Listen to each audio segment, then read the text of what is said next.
I like that already.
More low end. Oh no, I got plenty in there. I just had to turn it on.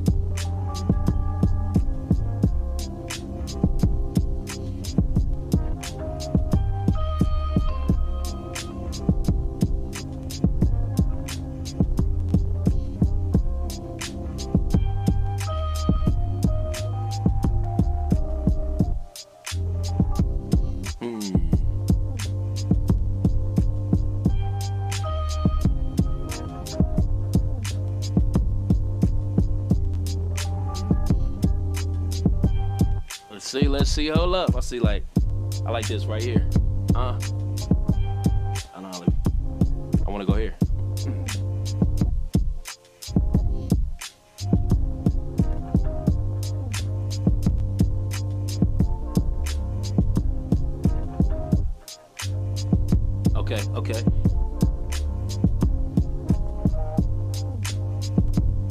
Okay.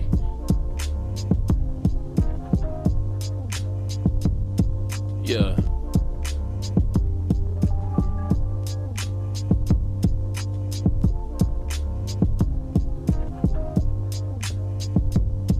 Hey.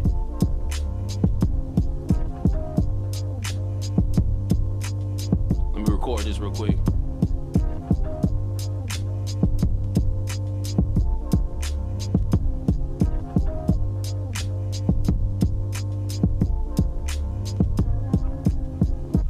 Okay, I like that.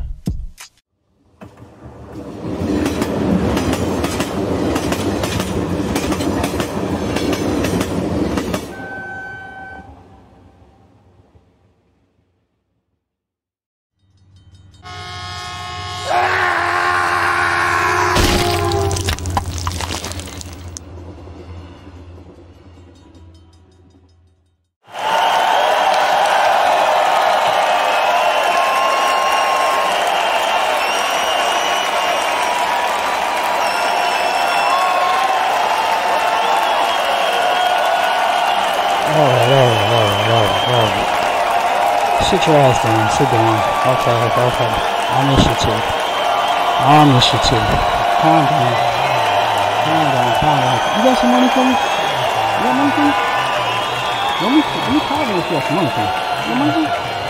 Yo, we $10. You over there. Come here. You got my $10? Alright. Hold on for that next one. Come in. What's going on, everybody? You're now listening to TalkShoe.com. This is TalkShoe Show ID. Hold on. That's the test audio. Give me 1 second. Sorry about that.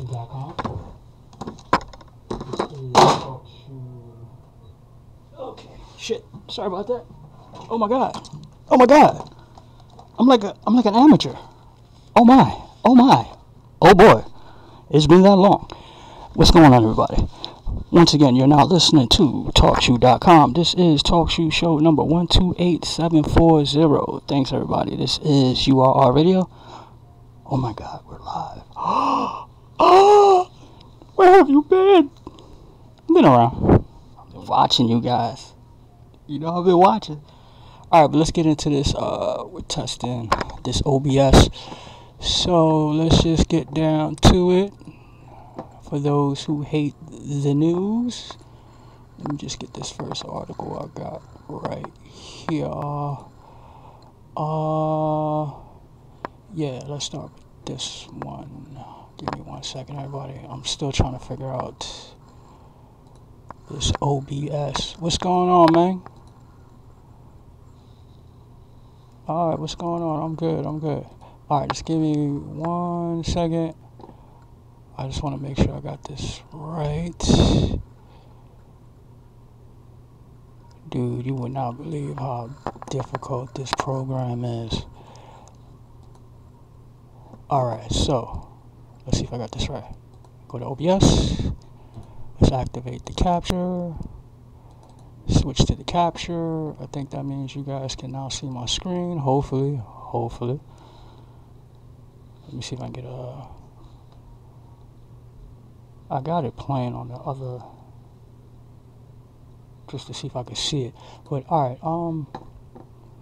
we're gonna find out right now. So let's go back. Let me just mute my mic out real quick.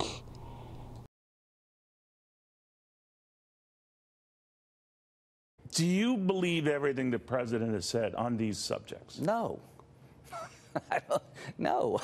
You know, he's always under siege. You know, he's saying this 1 minute and that the next. It's what he does that matters. He's like every other person. You know, Bill Clinton lied about having sexual relationships with that woman. I voted against that article of impeachment because I think most people, blindsided, would lie to protect their family. I'm the one Republican that voted against that article of impeachment because I think the average person in that circumstance would be compelled to lie. Did Trump do some of this? I don't know, but if he did, I can at least understand. Yeah, I think you were famous at the time for saying, I have a different definition of high crimes and misdemeanors or something. Yeah, lying about sex wasn't enough then for me, and it's not enough now. The question that probably, I don't know, 70% of America wants to know the answer to, that would be the 70% who've offered you their body parts and organs in case you needed them. How's your health? It's fine, thank you. And those ribs you busted? Almost repaired. That's good.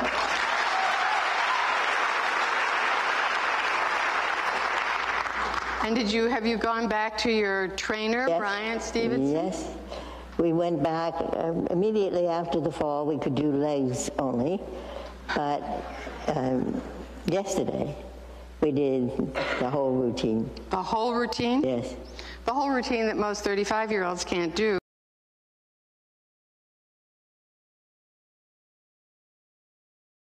Migrants wait to be processed for asylum. 3 people handcuffed and escorted into jail Tuesday night. This after Mexican authorities executed a search warrant in Tijuana after they say these 3 kidnapped and killed 2 Honduran teens over the weekend. According to Baja California prosecutors, 3 Honduran migrants seeking refuge at the Tijuana YMCA youth shelter were on their way to the main caravan shelter in downtown Saturday night. During the walk, a witness kidnapped the 3 boys. Later that night, the bodies of a 16 and 17-year-old boys were found in a Tijuana alleyway. They had been stabbed and strangled before being killed. Despite being seriously injured, the 3rd teen managed to escape. According to the youth shelter organizer, the boys arrived in Tijuana as part of the migrant caravan about 2 to 3 weeks ago. In the time they were at the shelter, they never had any disciplinary issues. Shelter staff are now asking the Mexican government to increase security measures in the area. Meanwhile, there are new reports that the violence is continuing inside of the shelters. Investigators say last night at around 9, 2 people walking on the street threw over a can of tear gas into the main migrant shelter. Migrants were not injured, nor was the facility damaged, but they say this is another example of the growing tensions and impatience between asylum seekers and local Mexicans. Rena Nakano, 10 News. Well, a driver may have had a medical emergency moments before slamming into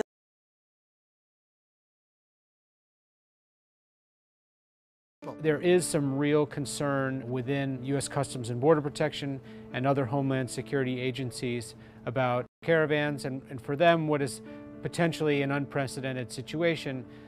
They've never had to face off with thousands of people along the border at once attempting to cross into the United States. There have been caravans over the years consisting of people who gather together, sometimes led by activists, in order to travel kind of as a group to the border. It's safer that way. It's less expensive than hiring a coyote smuggler. And they should turn back now, because they're wasting their time. Well, I think it's pretty obvious that Trump wants to pick the migrants in as menacing as terms as possible, and to cast himself as the defender and protector of American communities. We will deploy over 5,200 soldiers to the southwest border. The Pentagon is eager to avoid any kind of situation that would involve military troops confronting asylum seekers and migrants crossing over.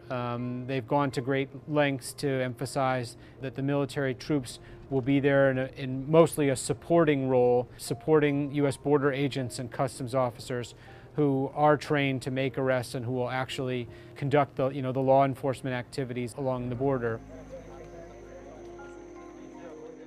They have a long way to go. If they were to continue at this pace, it would take weeks for them to reach the U.S. border. And then when they do reach the border, in numbers we still don't know, the question will be, are they going to attempt to enter through the legal border crossings, the ports of entry, by seeking asylum? And if the United States really limits the number of people it's willing to allow in, will people at that point go down to the banks of the Rio Grande and attempt to cross illegally into the United States?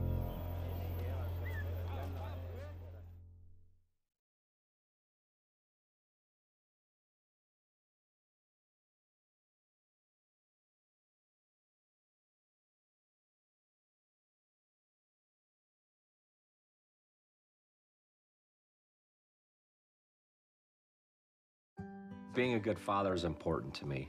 So being diagnosed with advanced non-small cell lung cancer made me think of...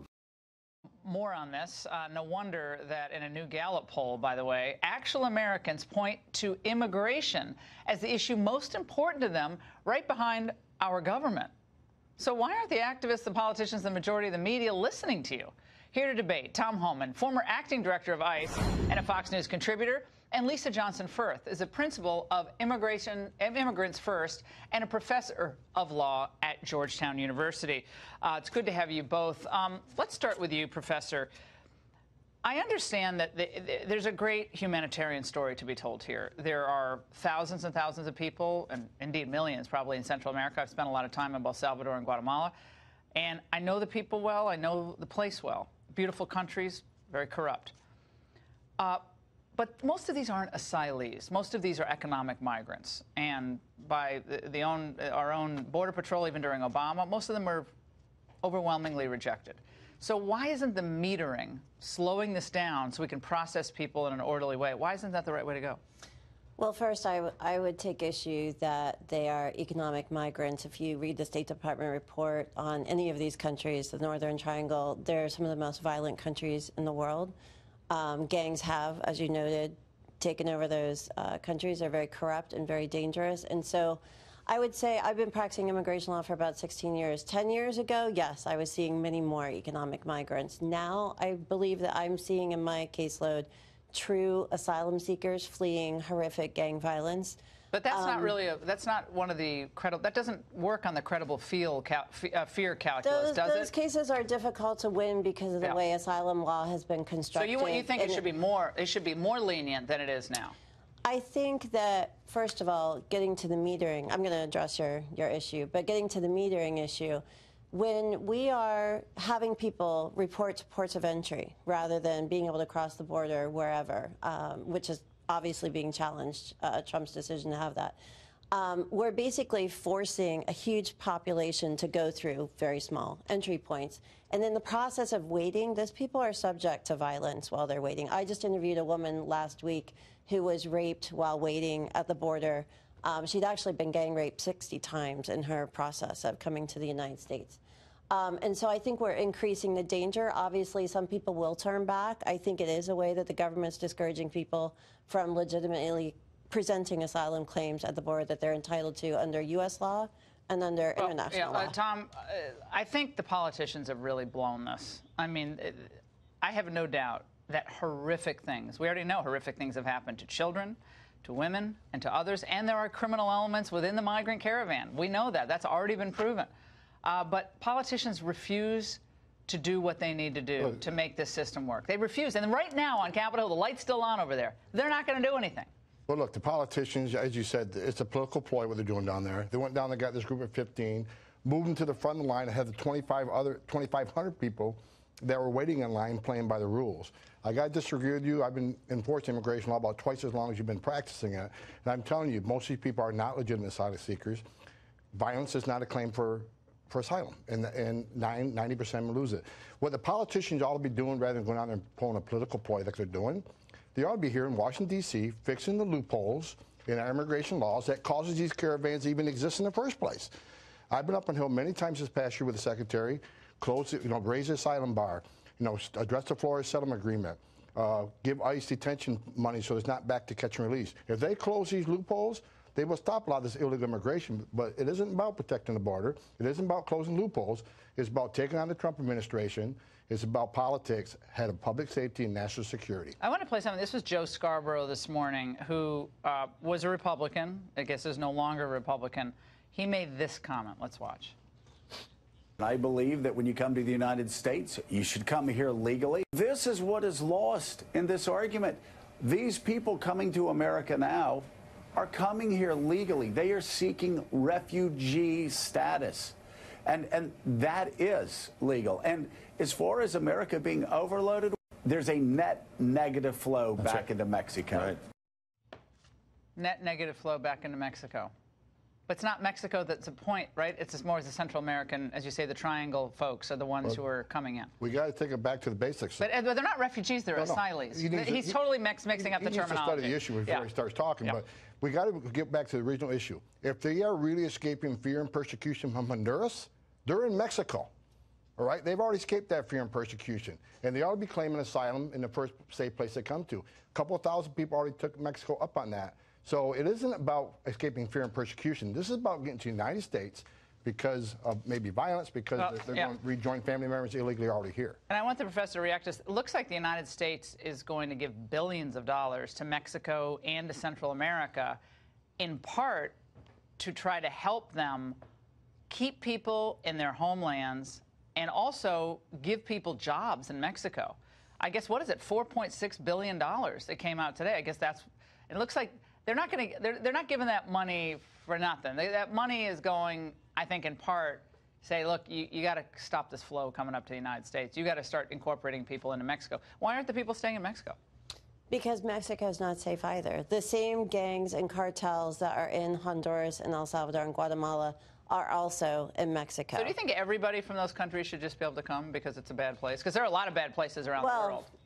I would say that if you look at the American history and our history in Central America of what we've done over the past 100 years, that we have created a lot of the refugee crisis. So it's kind of a reparations thing. I believe in part that it is. That, yes, we should be sending money to those countries to help establish safer governments, more accountable governments, but it's also, that's not going to happen overnight. And in the meantime, we do have thousands, particularly of women and children, who are fleeing for their lives.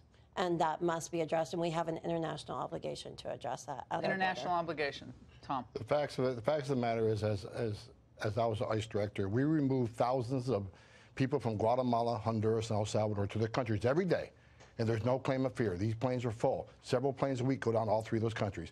Very few Mexicans claim asylum, so I don't agree with Mexico not being a safe place. We don't have a lot of Mexicans claim asylum for reasons. So, again, we got to get back to the basics of what's really going on here. These are people who want to come to this country for a better life.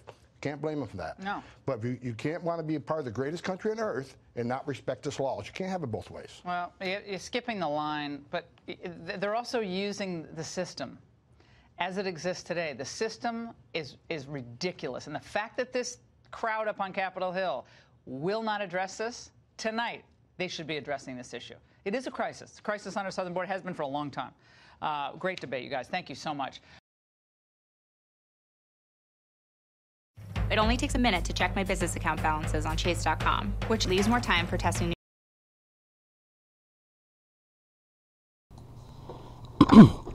I hope you guys are paying attention to that one. Loopholes in the system. Loopholes in the system. Damn, see, I invited some Moorish brothers to come up in here. Let me see some. Who's in my chat room real quick? Who's in the chat room? Moors, this is a real good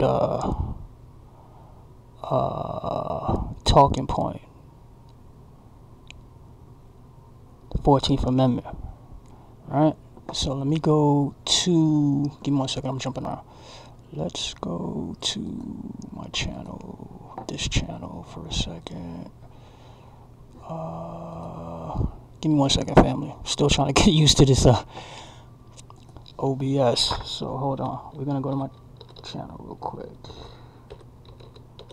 And I just uploaded a video the other day. Right. Oh, here we go. Alright, so let's play this one for a second.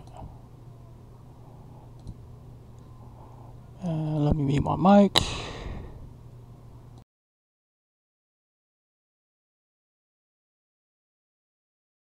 Michael Anton is a former senior national security official in the Trump administration, a lecturer at Hillsdale College, and probably the first person in this generation to raise the question of whether birthright citizenship is indeed constitutional. Thank you very much, Michael Anton. You wrote this piece that I think began this current conversation this past July, and people were stunned to find out that this was not a settled matter. Most people believe this is etched on the bottom of the Statue of Liberty, but it's not. Right, and I do want to give credit where credit's due to people that I learned these arguments from. John Eastman is a constitutional scholar and lawyer, litigator. He litigates constitutional questions. And Edward Erler, who's a student of the American founding and the Civil War era, who's done really the scholarly work on this. I learned this argument from them. They're two of my teachers.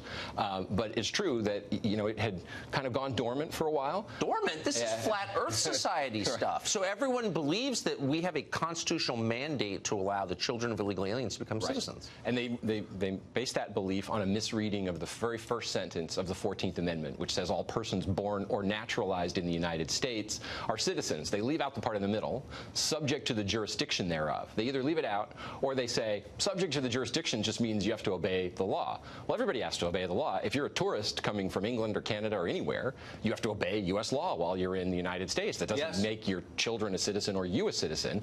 Subject to the jurisdiction meant something specific to the people who wrote the amendment. We know this because they said it. You read the debates over the amendment. They said it means that you don't owe allegiance to any foreign power, to anyone else. You're subject to the complete jurisdiction of the United States, which means you're not a citizen of another country. So it clearly doesn't apply to people who aren't citizens or who are born to people who aren't citizens, who are subject to the jurisdiction of another country. The Constitution is clear on that point. There's no statute that says otherwise.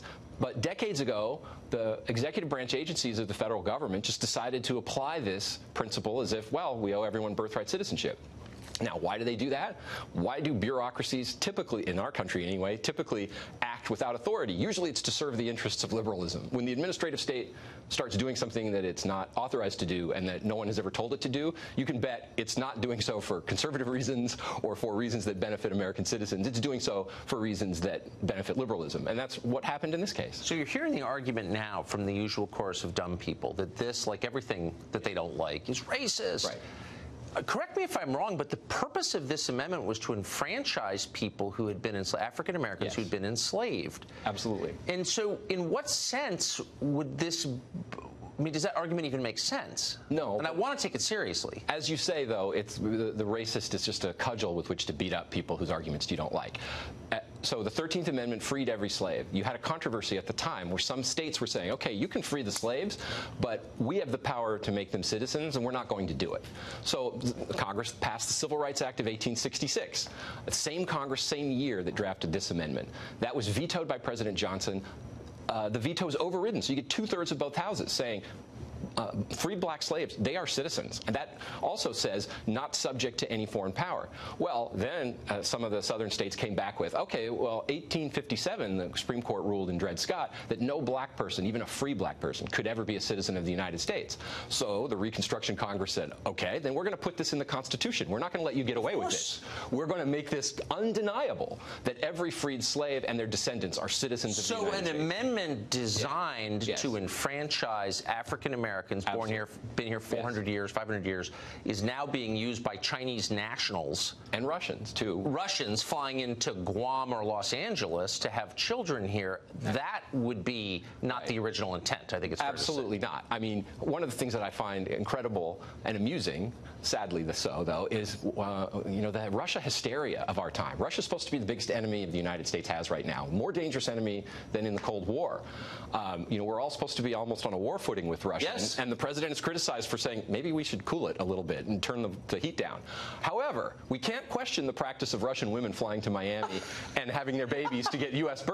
tourists. So this supposed enemy of ours, it's a sacrosanct principle to allow them to abuse our system by giving citizenship to their children who you know, are born here, spend a couple of days, and then go back to Moscow. So the real principle that undergirds it is hurting ourselves. We're required to hurt ourselves. Hurting ourselves, and of course hurting the president. Right, I mean, of course, the Russia story is all about hurting the president. And America, masochism being the operating impulse of the left. It's bizarre. Michael Anton, who kicked this off, thank you very much. Thank you for having me.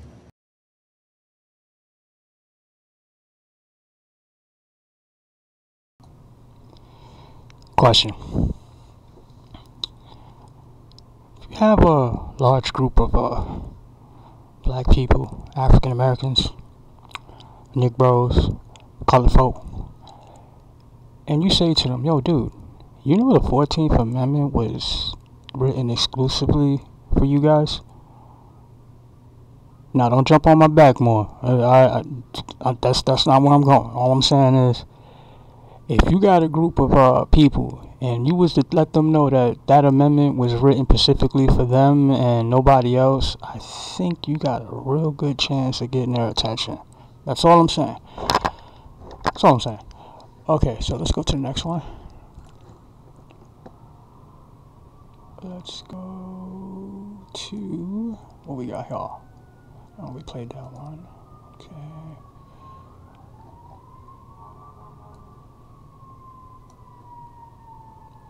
$1 million for the border wall. That's crazy. Alright, what else we got? Oh, a little flashback.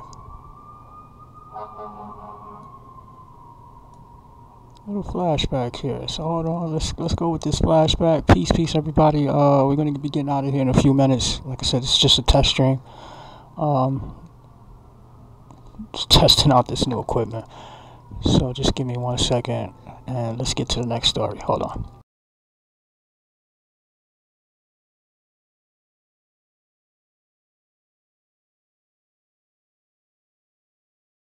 Mistake.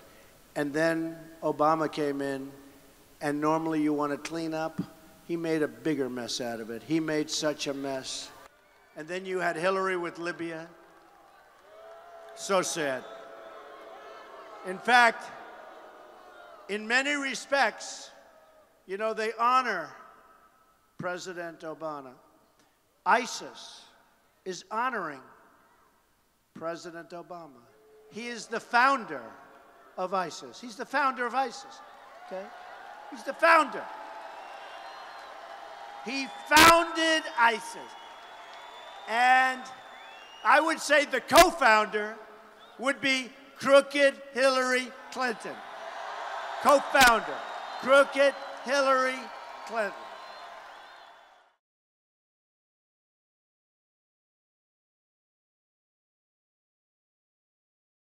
They've created ISIS. Hillary Clinton created ISIS with Obama. Created with Obama. And just in case you have any question, all right? The last person that Hillary Clinton wants to run against is me. Believe me. Believe me. Believe me. So let's assume it's, in one way, I'd rather run against her than anybody else I can think of, if you want to know the truth. But at the same time, it is not fair because she shouldn't be allowed to run, and a lot of things should happen to her. But here's the story on Hillary. Hillary will go out, and she'll go to Iowa, and she'll make a speech, and it'll be very guarded. You ever see it? She doesn't come into like this. Everything's guarded. You know, they'll pick up people from a line. How are you? You know, what did Hillary have for breakfast? Okay, you can ask that question. And it's really, okay. But you ever notice she'll do one thing, it'll be very short, then back into the plane, and she goes back, and you don't see her anymore for like another week. And I say this, and I know it. We need somebody very smart. We need somebody very strong. Not just strong, you got to be smart, because we're being outsmarted and outfoxed by the entire world right now.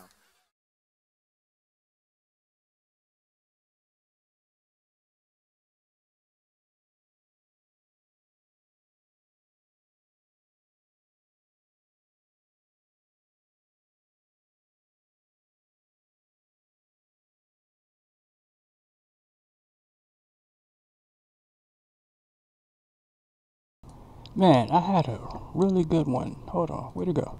Where'd it go? Where'd it go? Where'd it go? Where'd it go? Where'd it go? This ain't it. Oh, man. Hold on. Hold on.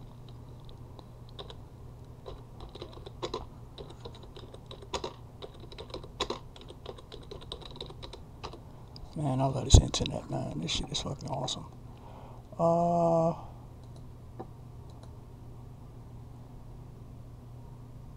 Okay, here we go. I know I saved it. As I've said before. Alright, hold on. Let me take this back. You guys probably don't remember this, or you might not have seen this. This is one of them things. Your ass is probably at work. So let's look at the date. What's that say? July 8th, 2015. Right? What did this dude say in July 8th, 2015? We're gonna find out. Hold on. Let me turn my mic off. Bada bing.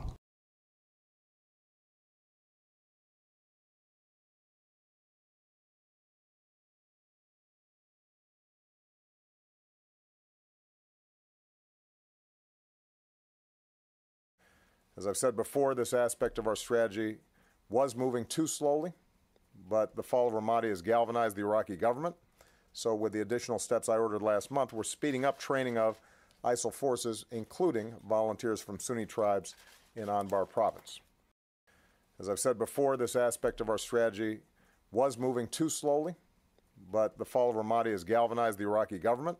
So with the additional steps I ordered last month, we're speeding up training of ISIL forces, including volunteers from Sunni tribes in Anbar province. As I've said before, this aspect of our strategy was moving too slowly, but the fall of Ramadi has galvanized the Iraqi government. So with the additional steps I ordered last month, we're speeding up training of ISIL forces, including volunteers from Sunni tribes in Anbar province.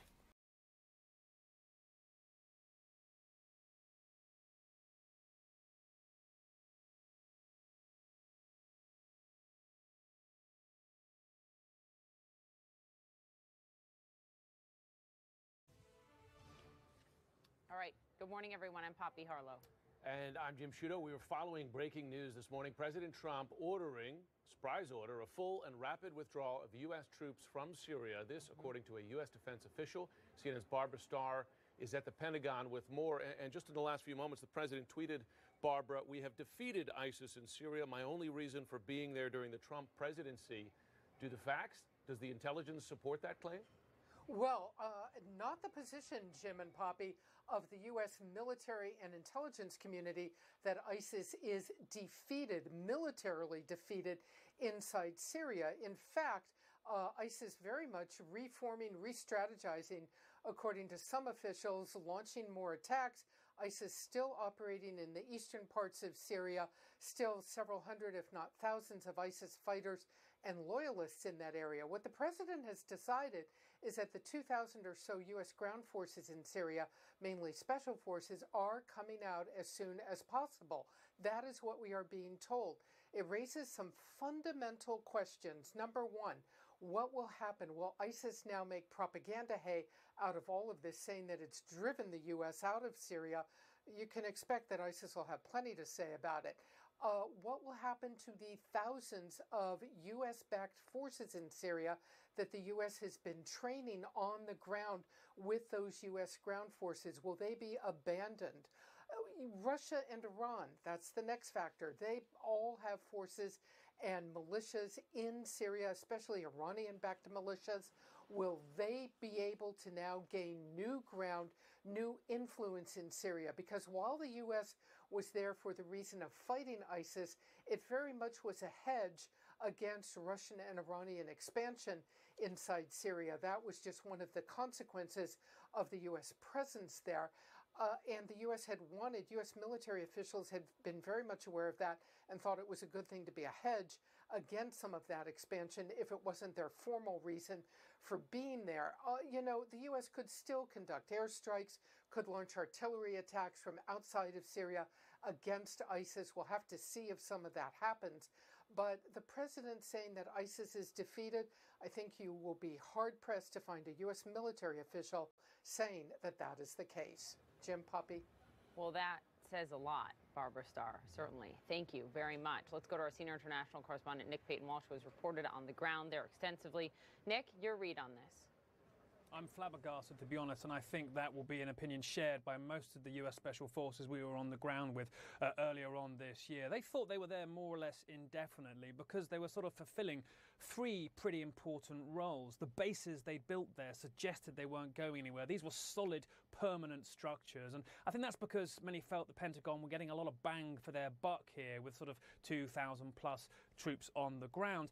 They were certainly, and I think you've got to bear in mind this became the most important thing, they were providing a kind of resistance to the Russian influence in the region and preventing Iran from shipping weapons from Iran and Iraq straight through Syria to Lebanon, where they could be used potentially to threaten a key US ally of Israel. That was a very important geopolitical role they filled there, and it meant they didn't have to be in neighbouring Iraq with a big military presence as well.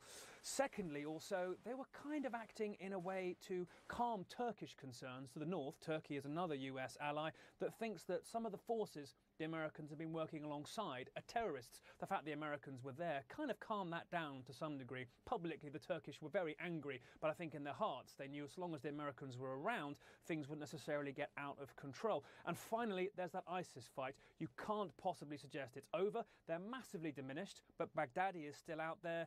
And you might argue that from now on, they'd be basically chasing demons in the dust. There was no major geographical hub they could point their firepower at. But still, regardless, ISIS are a threat. As Barbara said, they are resurging to some degree, and you've really got to look at the timing here. That's the absolute key thing. To the north, Turkey, a NATO member and key US ally, has very explicitly been threatening to march in to that part of Syria and take on those Syrian Kurdish fighters that are allied with the US in the fight against ISIS. People were saying, well, they're not going to do that when the US are still there. That would be crazy, putting NATO military potentially risking the lives of US military on the ground there.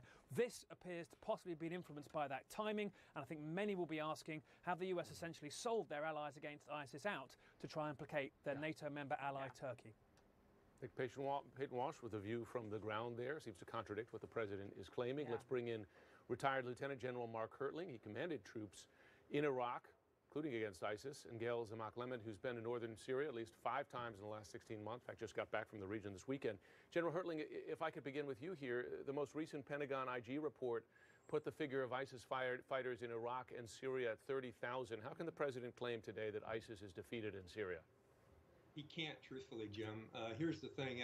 I'll reinforce some of the things both Nick Payton-Walsh and Barbara Starr said. This, first of all, was very surprising to me, not only the announcement, but the timing. I don't understand why it's happening now. The U.S. forces have just started an offensive with those SDF forces, the Syrian Defense Forces, and the Kurds against the town of Hajin, which is considered an ISIS stronghold. That's number one.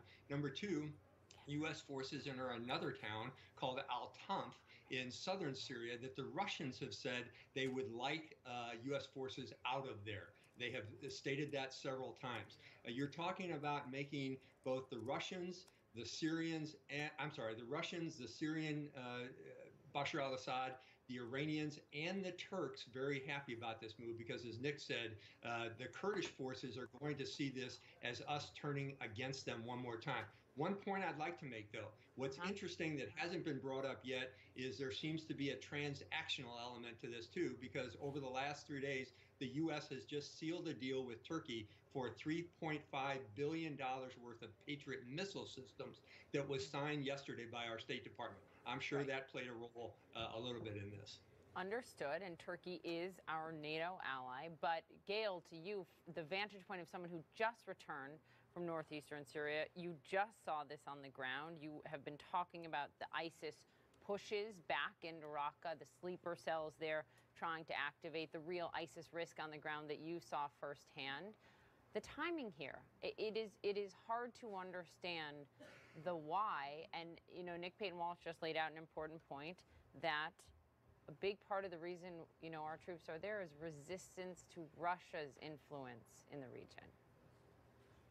Yeah, and it's not just Russia, right? It's Russia, Iran, the Syrian regime, ISIS, right? So you have a very crowded neighborhood in which moms and dads have been working so hard to push forward. And I do think because the United States at this moment is so little tuned to what's going on outside our borders in terms of what U.S. forces are doing, that a real story of forward momentum, of progress in the right direction amid extreme fragility has been lost, right? I mean, one hairdresser I interviewed in April, visited in August, and then just saw this weekend in Raqqa was talking to me about how she's now saved up enough money to open up her own shop. And she said, all we want is for continued security and stability because the extremists want to come back and we don't want them. All we want to do is push forward with our lives. And this is a real story of U.S.-backed forces and U.S. forces together, bringing stability and security to some measure, right, in that you can drive without being ripped off. You can have a real level of security that is missing from many of the other locations in the post-9/11 conflicts. And I think few of us have appreciated just how many gains have been made with so few loss to U.S. life. Think about this. U.S. has taken back or helped to Syrian Democratic Forces to take back all of the territory that ISIS held aside from Hajin and some other pockets with fewer than 5 U.S. combat deaths. Yeah. So let me get this straight, General Mark Hertling. This serves Russian interests. It serves Iranian interests. It takes the heat off of ISIS and does a favor for Turkey. How does it serve U.S. interests? And it undercuts the Kurds, Jim. Don't forget that. It doesn't serve U.S. interest. And as Gail just said, this is a chopping off at the knees. There's an expression in Arabic called shway shway, little by little, which is, I think, what Gail's talking about. And you have to make these advances over time. Last week, the chairman of the Joint Chiefs said, we're going to be there for a while. The Secretary of Defense said on, I think last Thursday, that he was thinking about border patrols between Turkey and the Kurdish region. So none of this makes sense. And it certainly doesn't serve either our long-term or, especially as Gail said, our short-term interest in bringing peace to the region and stopping the kind of immigration that we've seen with people running away from these multiple threats of Russia, Iranian, and Syria offenses. What is the greatest risk then, Gail, to Syria now and to stability? I say that word with caution. Stability in the region now. If the U.S. is off the ground, they can still do airstrikes. They can still advise and assist in different ways. What is the biggest risk then to the region when it comes to Syrian instability? I think the biggest risk is that a very fragile stability has been holding, particularly in Raqqa. One commander I went to interview last week in Raqqa actually called me to say that ISIS had put an ID underneath her car as she was leaving the city, and she survived. But in the end, these are the kinds of real threats that local forces are facing every single day. And if you go through the cemeteries of northeast Syria, those are the young women and the young men who have put their lives on the line, thousands long, in the fight against ISIS. And so this fragile stability which has been holding, which has allowed moms to send their kids to school, which has allowed mothers to tell their sons not to join ISIS, all of that fragile stability, which has really allowed the U.S. to keep an eye on Iran, on Russia, on the Syrian regime, and to keep ISIS from reemerging, that is what I think is placed in jeopardy. Okay, thank you both for your expertise. It is invaluable this morning on this very significant breaking news. Lieutenant General Mark Hertling, Gail Zimok-Limon, thank you both.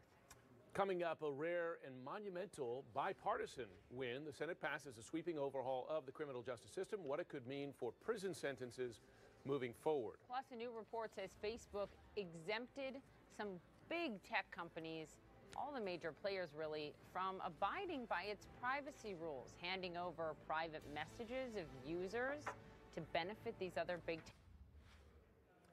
Welcome back. A lot of news breaking this morning, and we're joined now by Senator John Kennedy, he's Republican from Louisiana, member of the Budget, Banking, and Appropriations and Judiciary Committees. Senator Kennedy, thanks very much for taking the time this morning. You bet, Jim.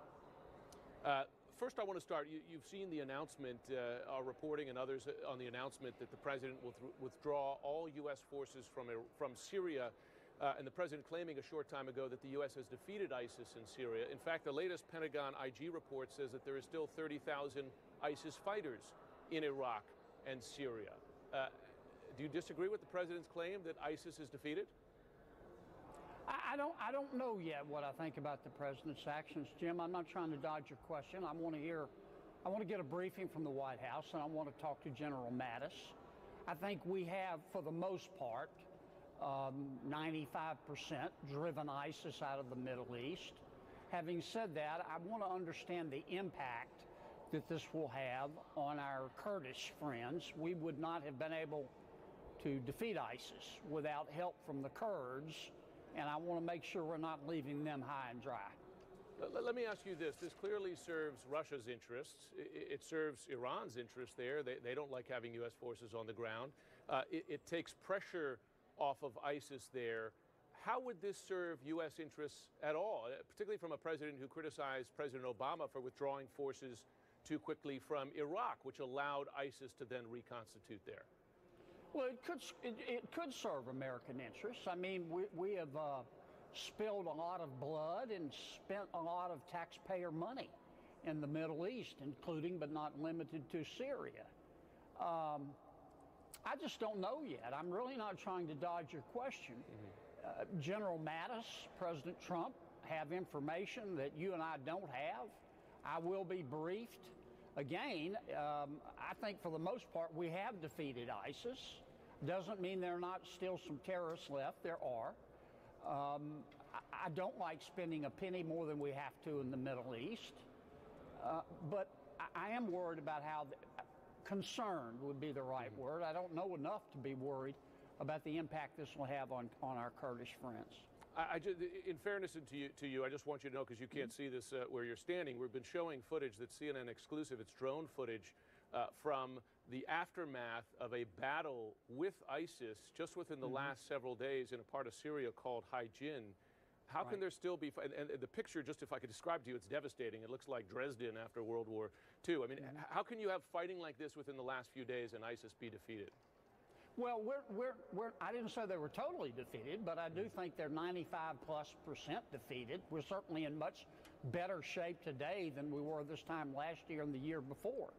Number two, we're not the only country fighting ISIS in the Middle East. Iraq is as well. So is Iran. So are other Middle Eastern countries, and I'm happy to see them doing more of their part. And again, so you're saying we're going to rely on Iran in part to fight ISIS now? The U.S. is? No, I didn't say that. I said there are other countries in the Middle East fighting ISIS along with the United States. Okay. I want to move on to, if I can, to the budget debate. Of course, that's a top of your Republicans and Democrats' agenda. We've just learned this.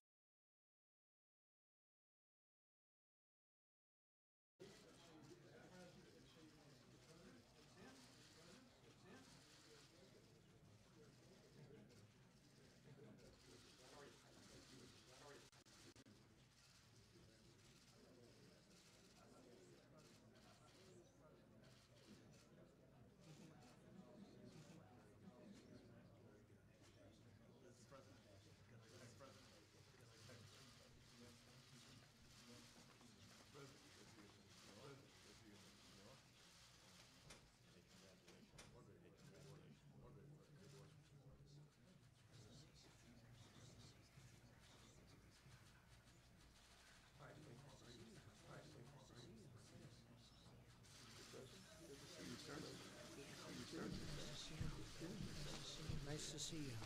Nice to see you. Hello, everybody. Hello, everybody. Thank you very much for being here. Appreciate it. Thank you very much for being here. Appreciate it. And thank you very much. And thank you. Everybody, I'm grateful to be here today with members of the House and Senate, members of the House and Senate poured their time and they really have an energy into the crucial issue of prison reform. A very respected man, Chairman Chuck Grassley, and my friend. Where's Chuck? Chuck, thank you, Chuck. Worked hard on this. And Bob Goodlatte. So Bob here. Thank you, Bob. So Bob here. Thank you, Bob. Great job. Great job. Senators Lindsey Graham, Mike Lee, Tim Scott, Rand Paul, and Doug Collins. Fantastic people who've worked so hard, and we appreciate very much what you've done. Thank you all very much. Really do. Thank you all very much. Working together with my administration over the last 2 years, these members have reached a bipartisan agreement. Did I hear the word bipartisan? Did I hear the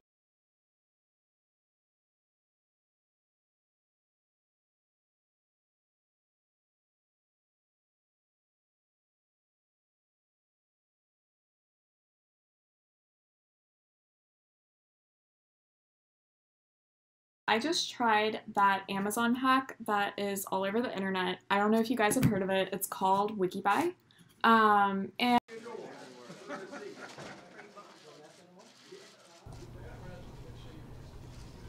Sorry about that, people. Some type of technical error. Just give me a second.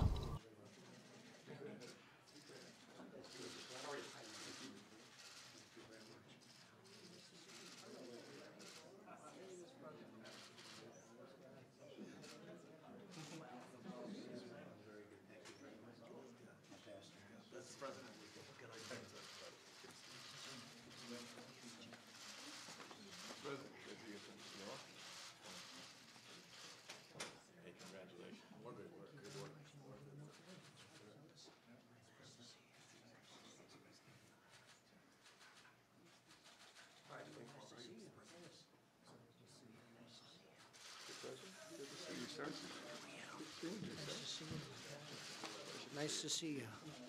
Hello, everybody. Thank you very much for being here. Appreciate it. And thank you very much, everybody. I'm grateful to be here today with members of the House and Senate who have poured their time and they really have their heart and energy into the crucial issue of prison reform. A very respected man, Chairman Chuck Grassley, and my friend. Where's Chuck? Chuck? Thank you, Chuck, very much. Worked hard on this. And Bob Goodlatte. I saw Bob here. Thank you, Bob. Great job. Senators Lindsey Graham, Mike Lee, Tim Scott, Rand Paul, and Doug Collins.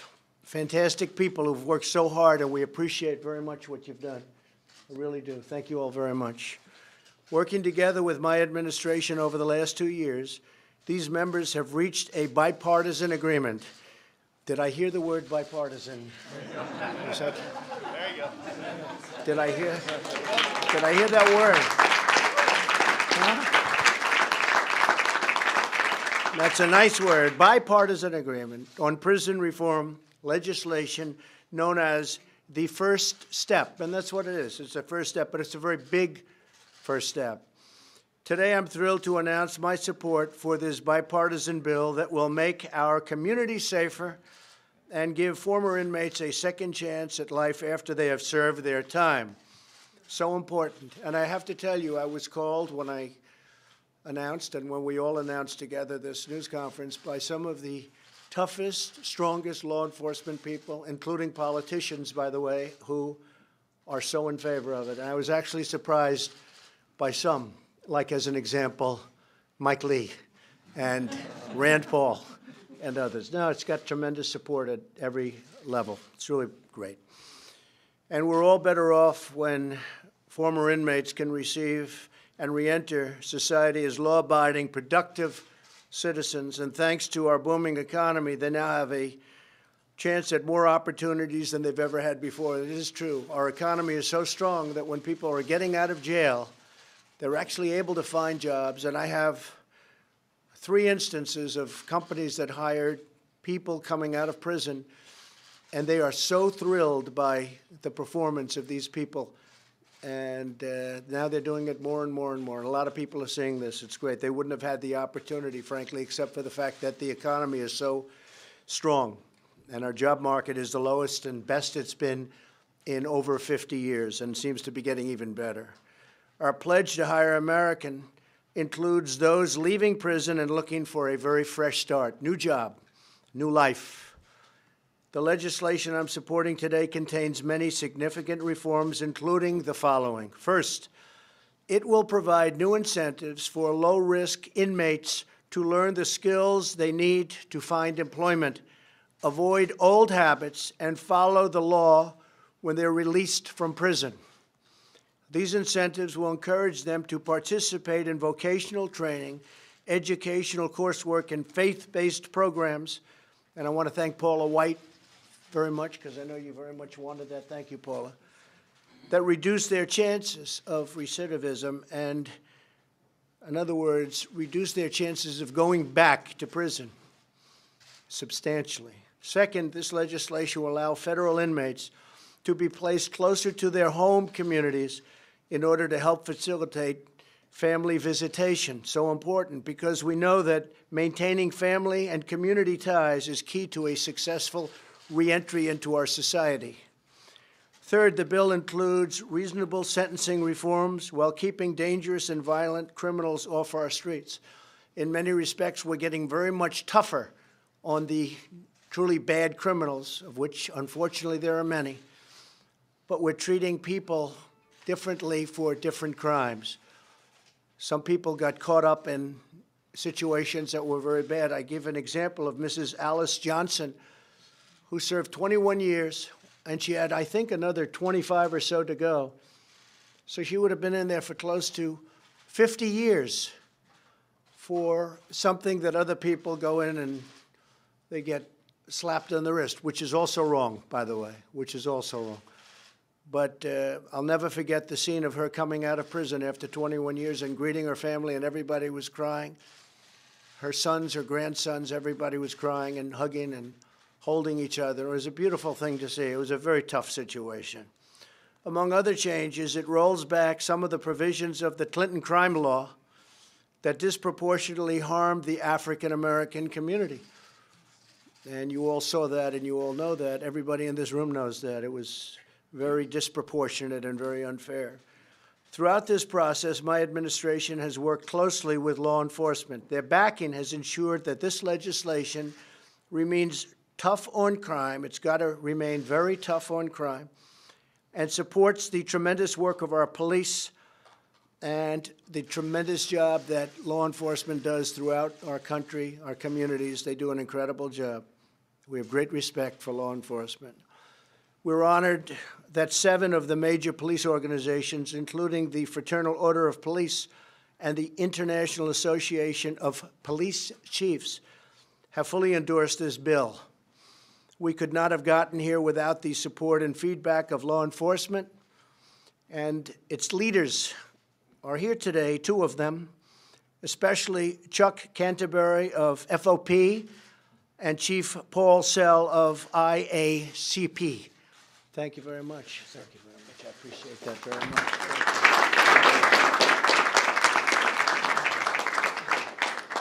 And these are 2 tough cookies. They want what's right.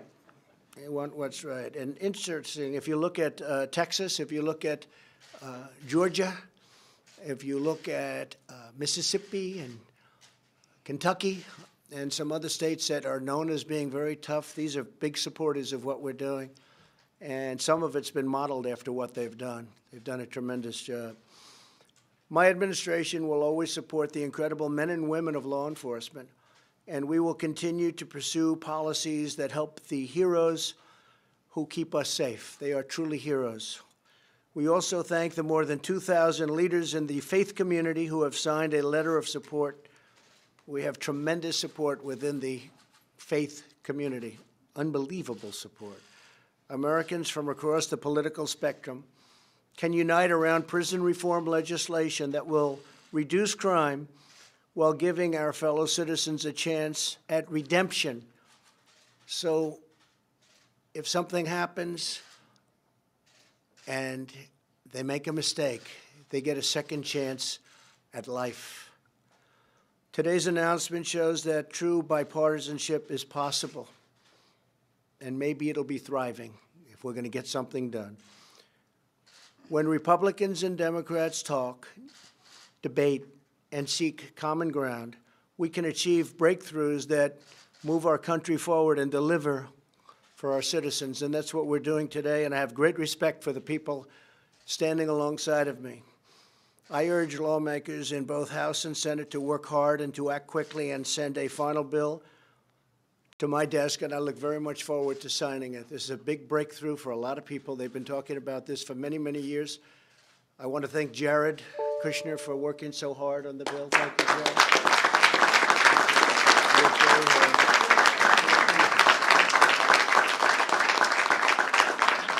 He really did. He worked very hard. He feels very deeply about it. And it's my honor to be involved, and it'll be an even greater honor to sign. So good luck, Chuck and Mike and Rand and everybody. Lindsay, everybody back here, go out and see if you can get that done. And if you can, I'm waiting. I'll be waiting with a pen, and we will have done something. We will have done something that hasn't been done in many, many years, and it's the right thing to do. It's the right thing to do. Thank you all very much. Thank you very much.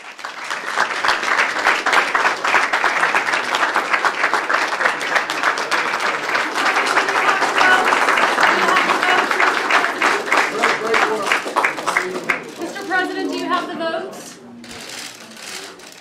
Mr. President, are you going to fire Mira Ricardel?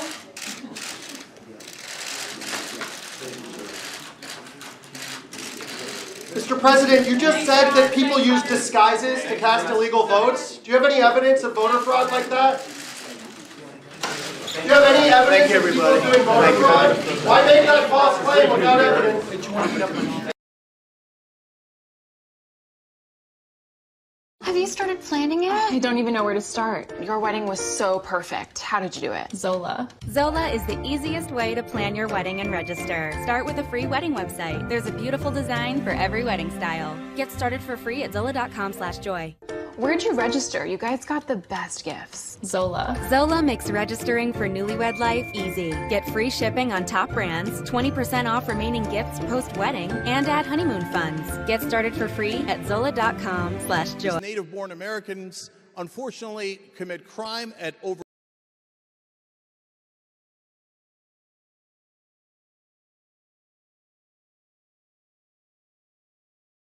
Okay, no more excuses. You need last-minute holiday gifts, and Lord & Taylor has you covered. Up to 50% off the perfect gifts for everyone on your list. Fragrance sets that are serious steals, and over 50% off quality cashmere sweaters. Get your holiday sparkle on with jewelry up to 60% off. Amazing values for you and all the people you love. So don't stress. There's still time to get last-minute gifts at your Lord & Taylor, your holiday gift solution. Police say the shooting happened as a 12-year-old was on his way home from a corner store last night in Connecticut. Cops say he made it to his front porch when a car drives by. Someone started shooting, and Clinton Howell was killed. The killer still in the wind. Eyewitness News reporter Marcus Solis live in Bridgeport with this heartbreaking story. Marcus. Shanae and Bill, this is the 11th homicide in the city of Bridgeport, but the one the police chief calls a real tragedy. Clinton Howell was like any other 12-year-old. He loved to hang out, play video games, and he was most certainly not the intended target last night. He's a good kid. Yeah, he don't live no life yet. Why they gotta take him away from us? Why? A father's anguish, grief almost too much to bear. Last night, his youngest son was killed, the victim of a drive-by shooting. But it's clear to anyone who knew 12-year-old Clinton Howell, he was not the intended target. He was just a joyful kid. Everyone know he loved to eat and, you know, pretty much just have a lot of fun with his family. Howell wasn't at the wrong place at the wrong time. He was walking into his home when he was shot. The 7th grader had just returned from the corner store when someone pulled up and opened fire, hitting Howell once in the chest. My little brother ain't a part of no gang. He ain't a part of no streets. Only street he knew was to go up to the corner store and walk to the school. He was in the house all day. Today, the mayor and police chief visited the home on Willow Street, offering their condolences and promising swift justice. It's a very, very difficult situation where a young man, by no fault of his own, is no longer with us. I guarantee you, somebody's going to be in custody very quickly. Police say they have a person of interest who has a long-running dispute with two people with connections to Howell who were standing in front of the house. When is it going to stop?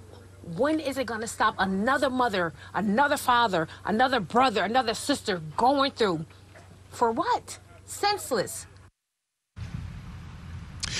Well, police say they have recovered significant physical evidence and have video surveillance. Again, they have an idea of who they are looking for and feel an arrest will be taking place sooner than later. Okay, no more excuses. You need last-minute holiday gifts. Well, there's been 12,000 years of civilization. So 11,600 years, y'all basically ruled the world. I think there was 500 years where they say the Vikings ruled the world way back then. So basically 11 out of the 12,000 years, black people or melanated people have ruled the world. This is why they keep your history from you. I agree with that. I don't think they want black folks to know how powerful their cultures are, how deep their spiritual beliefs were. But, and I think they hold that back from you. But in saying that, if we're going to blame the white man today, he's just a new king. And he's only been the king for about a little over 400 years. So we've been under white domination for about 400 years. But who cares who sewed the first flag? Who cares who invented peanut butter? Who cares who the first black man was to pee in a white bathroom? That's shit to keep you down. That's shit to say, yeah, man, like we overcame this. You ain't overcame that because you used to be the power of this planet. You used to rule this planet. You could do it again. You're 90% of the fucking world population. And you're going to tell me 10% keep you down? It's because of mind control. It's not because of racism. They put racism in white people. They put fear in white people, y'all. You ain't figured that out yet. If any white person does hate you, it's probably because they fear you, because they know that they're the minority. They know that they're the real minority outside of America. They know they're the real minority outside of Great Britain. They know they're the real minority outside of Australia. 10% of the population and 90% sits back and tells how they've been oppressed. Wow! In 12,000 years of civilization. So 11,600 years, y'all basically ruled the world. I think there was 500 years where they say the Vikings ruled the world way back then. So basically 11 out of the 12,000 years, black people or melanated people have ruled the world. This is why they keep your history from you. I agree with that. I don't think they want black folks to know how powerful their cultures are, how deep their spiritual beliefs were. But, and I think they hold that back from you. But in saying that, if we're going to blame the white man today, he's just a new king. And he's only been the king for about a little over 400 years. So we've been under white domination for about 400 years. But who cares who sewed the first flag? Who cares who invented peanut butter? Who cares who the first black man was to pee in a white bathroom? That's shit to keep you down. That's shit to say, yeah, man, like we overcame this. You ain't overcame that because you used to be the power of this planet. You used to rule this planet. You could do it again. You're 90% of the fucking world population. And you're going to tell me 10% keep you down? It's because of mind control. It's not because of racism. They put racism in white people. They put fear in white people, y'all. You ain't figured that out yet. If any white person does hate you, it's probably because they fear you, because they know that they're the minority. They know that they're the real minority outside of America. They know they're the real minority outside of Great Britain. They know they're the real minority outside of Australia. 10% of the population and 90% sits back and tells how they've been oppressed. Wow! Just fucking wow.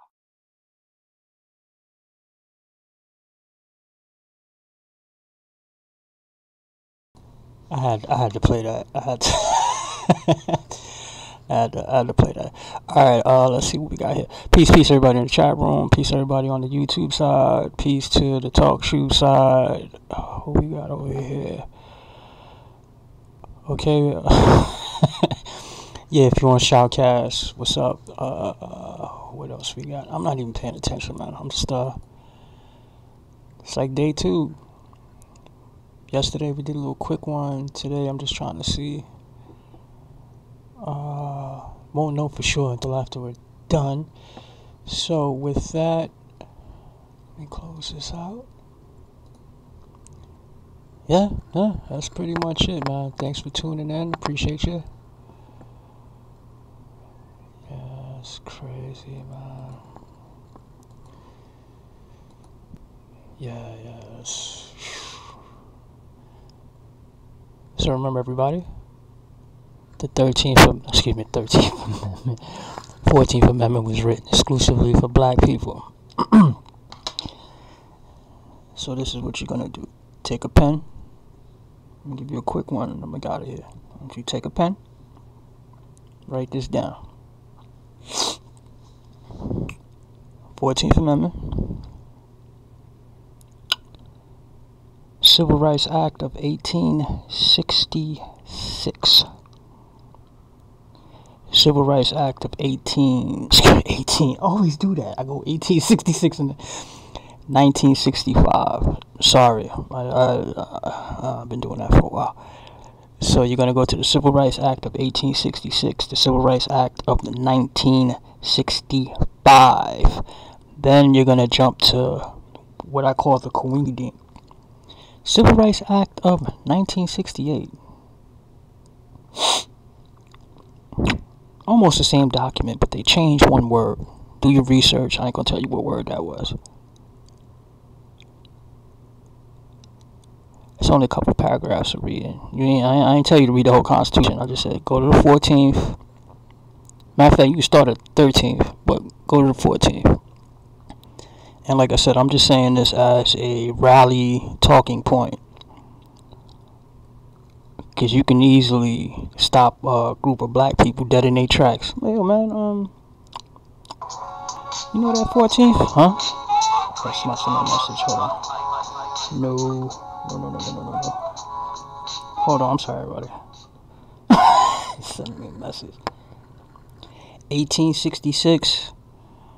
Civil Rights Act of 1866. Most of y'all probably don't even know that one.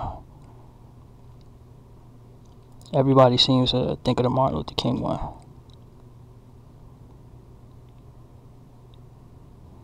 And you'll see where, Congress got together and talked amongst themselves. You'll see what they were talking about.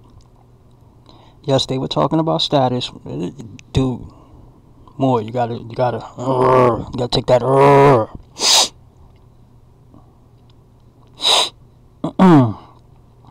Take the I know you know the 13th Amendment. I know you know the 14th Amendment. Once again, we're talking about everybody else. They don't know.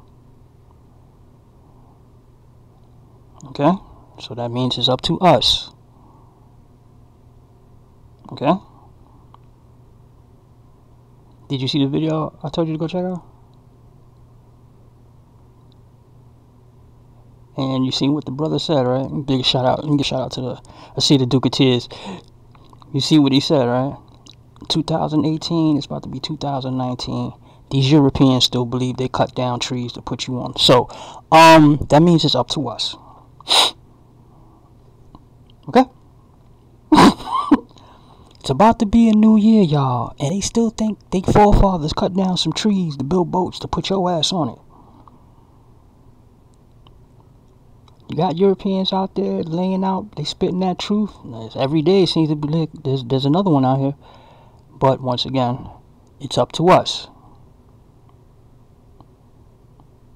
Okay? There should not be a little small percentile of the population that knows this information and everybody else don't know. That's some bullshit. Okay? I'm not going to get into no conversation with you about the public and the private. Y'all want to hang out in the private? This is why the public is fucked up.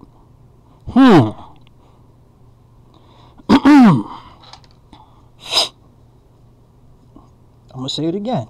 Y'all want to hang out in the private? This is why the public is fucked up. I'm gonna get, I'm gonna get my shit. I'm gonna make sure my shit is right, and I'm gonna just hang out over here. All right, and I'm gonna leave it at that. Once again, everybody, you are listening to TalkShoe.com, or you're on Shoutcast, or you're on iTunes, or you're watching this on YouTube or Facebook or Twitter, Google Plus. Man, appreciate you. Thanks for joining in. I'm gonna try to do this every day. So tomorrow, 11 o'clock, I'm gonna try to do this maybe Monday through Friday, maybe every day. I'm not too sure. It depends on how I feel. I'm not really big on doing shows like this anymore. So,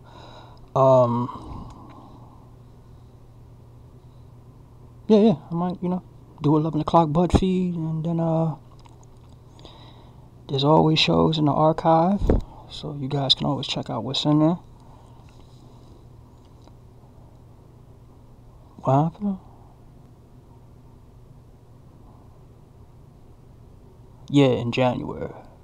I wasn't even gonna say it. It's a maybe. I'm still talking to a couple people, so maybe maybe on a, I guess, once a month basis or something. I'm working on it. Right now I'm just working on getting this new equipment and getting this website going and stuff. So with that, it is now I believe it's after midnight, and we went past an hour. 12:15 New York time. Oh boy. Oh boy, hold on, it's OBS. I still gotta get used to using this thing. So let's turn display, move this up, bing, and make sure I can see it on my phone. Still getting used to this program, you gotta excuse me. It's like so many buttons. And with that, man, let me get out of here. This is URR Radio. Tony Robinson L. Thanks for tuning in. Thanks for joining. Thanks for taking time out of your busy day. I'm sure there could be something else you could be doing, but you chose to hang out here, hang out with us, for those who hate news. And yeah, man, we'll be back tomorrow. If I forgot you, I didn't do it on purpose. All right. So let me just mute my mic. Let me throw on some beats, and we are gone. Peace, everybody.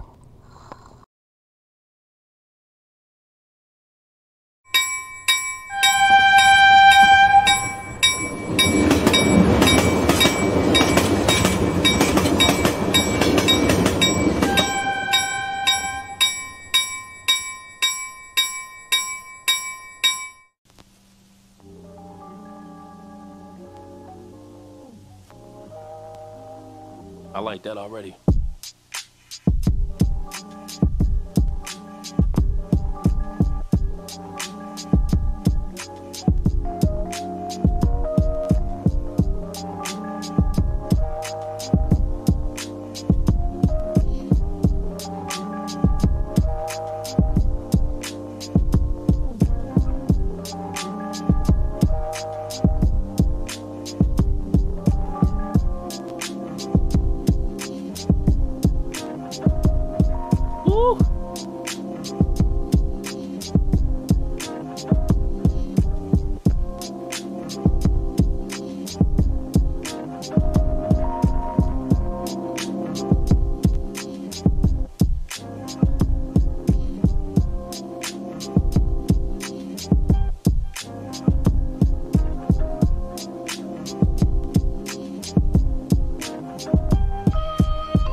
Had to turn it on.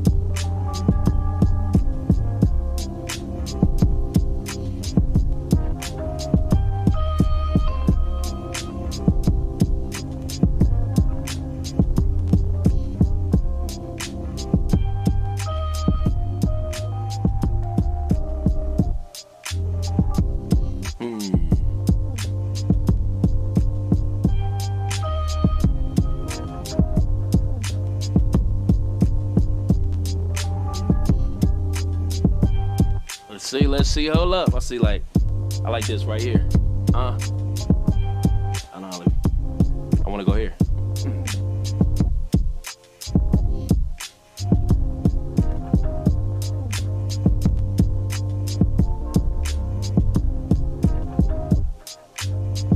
Okay, okay.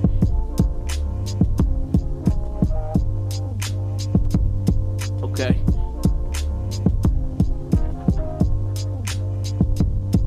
Yeah.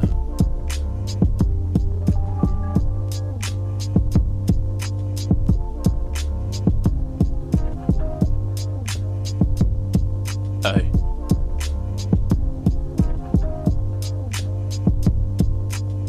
Let me record this real quick.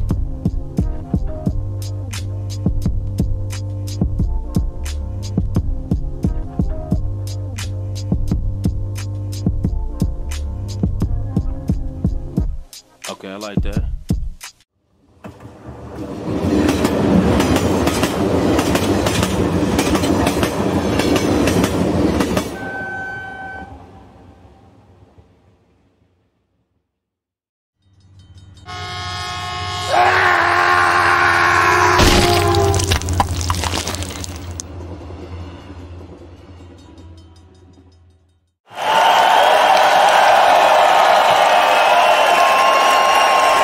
Hey, I told y'all, don't be clapping unless you got some money for me.